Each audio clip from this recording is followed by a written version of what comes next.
On the front page of the online newspaper Garowe Online, another historic peace agreement signed by Ethiopia that puts an end to 34 years of conflict.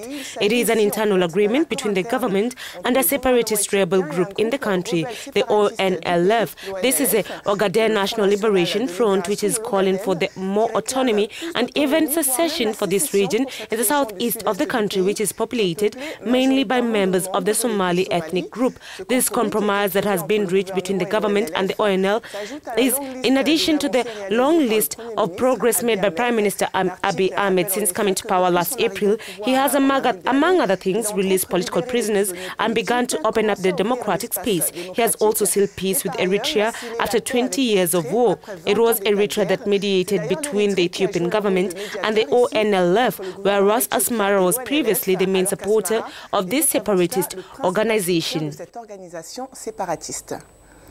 According to the online newspaper Actuality CD, Joseph Kabila's minister and government spokesman Lamban Mende claims that his home was a target of a grenade attack. The events reportedly took place yesterday, Monday, October 22nd. Lambert Mende says a group of armed individuals who came to attack his residence allegedly mistook his neighbor's residence for the target. The attack caused minor damage and the police are reportedly still looking for the attackers. But according to the newspaper, on the same day, the spokesman for the ruling party also reported that his house was targeted in the middle of the night by armed men. After these attacks, Lambert Mende said, "These are unexpected things. Such as practices cannot be tolerated in a country that is at peace. We do not know if the whole DRC is at peace. What is certain, however, is that the political climate in the country remains tense with the upcoming presidential, legislative and provincial elections scheduled in 2 months' time." We end this article from Africa 360 on gender parity in Africa.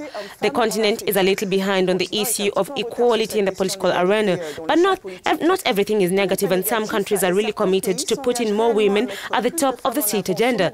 Thus, in the space of a week, 2 African countries have made perfect gender parity in government a reality, appointing as many men as women in their respective governments. These are Ethiopia, which now has a government of 10 male and 10 female ministers, and Rwanda, which reshuffled the government with 26 ministers, 13 men and 13 women.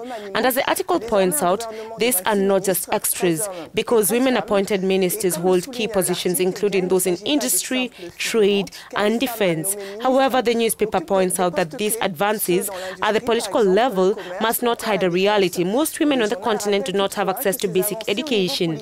They also face discrimination in the world of work, where they remain confined in subordinate functions. A lot of work therefore remains to be done. Où elles restent confinées à des fonctions subalternes.